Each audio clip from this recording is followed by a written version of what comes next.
এই পৃথিবীতে সবথেকে বড় প্রতিশোধ কোনটা জানো? সেটা হচ্ছে তুমি নিজেকে এমন জায়গায় নিয়ে যাবে যেখানে যাওয়ার পরে মানুষ তোমাকে ছুঁতেও পারবে না, তাদের কোনো কথায় তোমার কোনো কিছুই যায় আসবে না।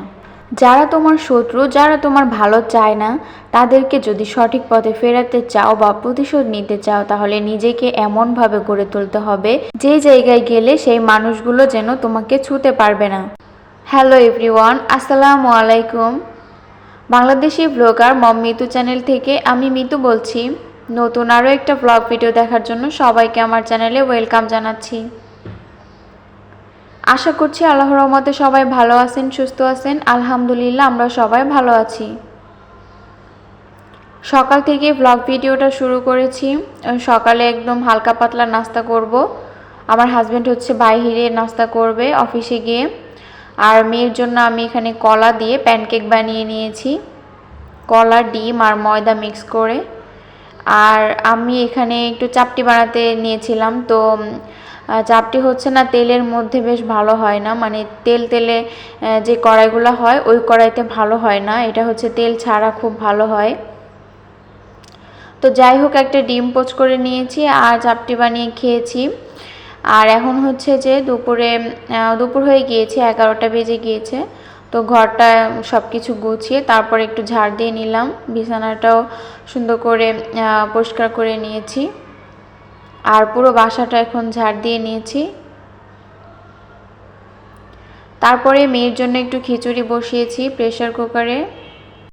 পানির এই ফিল্টারটাও পরিষ্কার করে নিয়েছি, ফ্রিজ 4-5টা মুছে নিয়েছি। আর ঈদের আগে হচ্ছে ফ্রিজটা পরিষ্কার করতে হবে। তো ভিডিওর এ পর্যন্ত যারা যারা আমার সঙ্গে আছেন, যদি ভিডিওটিতে একটা লাইক দিয়ে না থাকেন তো একটা লাইক দিয়ে পুরো ভিডিওটা কন্টিনিউ করবেন। আর যদি আজকে চ্যানেলে নতুন হয়ে থাকেন তো অবশ্যই চ্যানেলটা সাবস্ক্রাইব করে পাশে থাকা নোটিফিকেশনের অল অপশনটা অন করে রাখবেন। আর আমি দুপুরে হালকা রান্না বান্না সেরকম একটা বেশি করিনি। মাছ ভুনা করেছিলাম, পাঙাশ মাছ, আর হচ্ছে উস্তে ভাজি। তো আজকে রান্নার অংশ বেশি একটা দেখাইনি। আর তারপরে হচ্ছে এই যে আমি সন্ধ্যার দিকে এখন আবার আরেকটা আচার বানাচ্ছি। তো এই আচারটাও বেশ ভালো হয়েছে খেতে। এই আচারটা হচ্ছে এই যে টক ঝাল মিষ্টি যে আচার হয়, তো এই তো।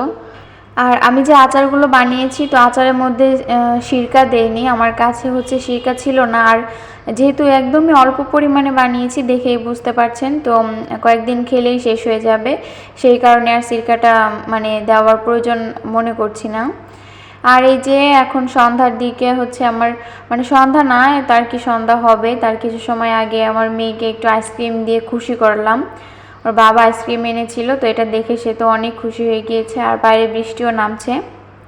তো আইসক্রিম আর চকলেট আমরা দুজনে খাচ্ছিলাম। আর খেতে খেতে আপনাদের কাছ থেকে বিদায় নিচ্ছি। ভালো থাকবেন সবাই। আল্লাহ হাফেজ। আসসালামু আলাইকুম।